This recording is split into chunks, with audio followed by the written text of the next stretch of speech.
what we were speaking about was the benefit of the people to, show the concerns and to be able to help us have some sort of impact against the government in setting your own websites up, and obviously starting to become a person, a body, a corporation, somebody that would have an interest in society, in helping us combat and stop this. I've managed to strike a deal with a good friend of mine from Upper Level Designs, who has said that due to the nature of the request, he'd be willing to set people up with a very, very basic website for just over 100 quid to have knowledge and to be able to open a website up and start putting your own points of view and views on a website and build forums, etc., etc., etc., that we can all link to as one. The more people that form these splinter groups in doing so is going to make it more awkward for the government to track down who's watching them and to stop them infiltrating our personal space, which is something that has happened to me over a period of time. Having my house broke into, I've got a couple of dogs and they was put to sleep. My kids have been followed to school. All sorts of things to intimidate and to stop the site that I've got up and running being shut down 4 times, as where this particular site that's been offered to you people is Texas based and is almost impossible to shut down. In saying that, we're dealing with Gordon Brown again, who for a backhander or two might just be able to get that done. But I mean, in saying that, we've covered our backs, and I'm pretty sure that what we've got to offer you is a genuine and a fact. So for just over 100 quid, you too can have a website and become part of the system in combating the government and common purpose and all its negatives that go with it. Is there anything else that you want to cover? Yeah, so I've got a couple of points, but I'm more or less covered with what I want to do. You said that's a case of with these sites, it's a safety numbers issue. Then the more people that we get, the stronger that we are. And as it's been said, that the government should be afraid of its people, and at the moment it's the other way around. So if we can get enough of us together, we can start seriously mounting a challenge to the people who are in so-called authority and stopping this corruption. Because we all have our jobs to do. We're all going to work. We're working longer hours than ever before. Less pay. Half of that's been corruptly taken away from us by our government, so we're all being kept under the thumb. And if you think it's bad now, the next couple of years, as you mentioned the New World Order, it goes bigger than this. These aren't just phrases, this is what's happening now. And with regards to a police state, as I said, your children being taken, this is just the start of what they've got planned, and it's basically coming to head in the next couple of years. And this is what it's about. It's about becoming aware of where this is going to take us.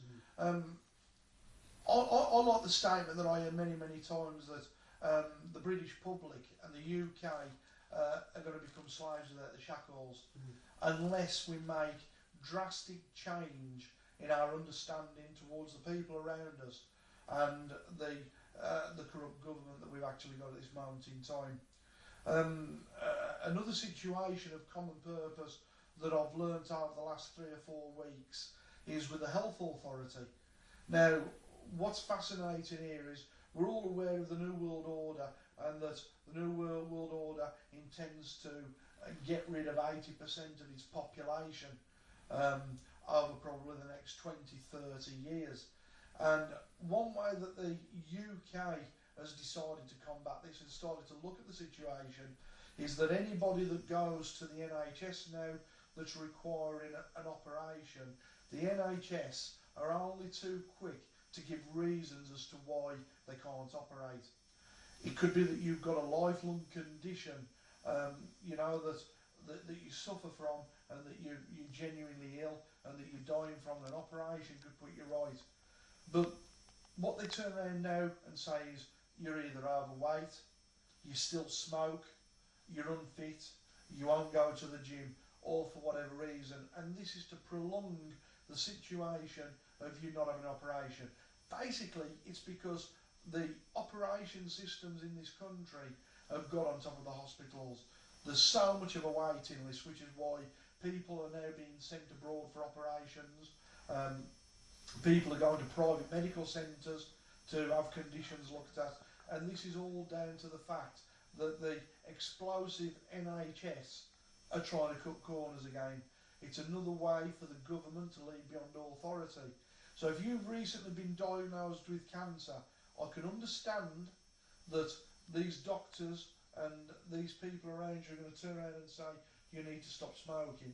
But if you've been smoking for 30 or 40 years, we have to ask the question and be honest, is it going to have that much of an effect?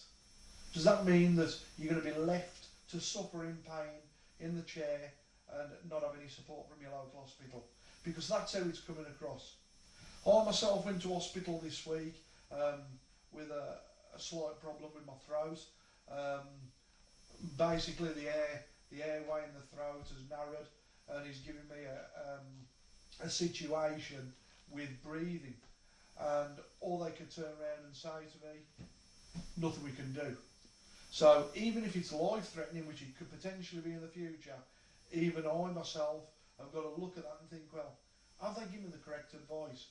Because some of these people are nothing more than monkeys. Yeah. You know, they play doctors, they play with people's lives, and some of the facts that they portray are not really facts, and they're muppets. Yeah. And you can no longer afford to have trust in the NHS and the medical people that support it purely from the point of view you don't know whether you're given fact or utter bunkum.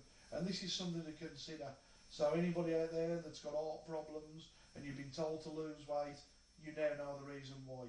It's purely from the point of view that they can't be bothered with you, and that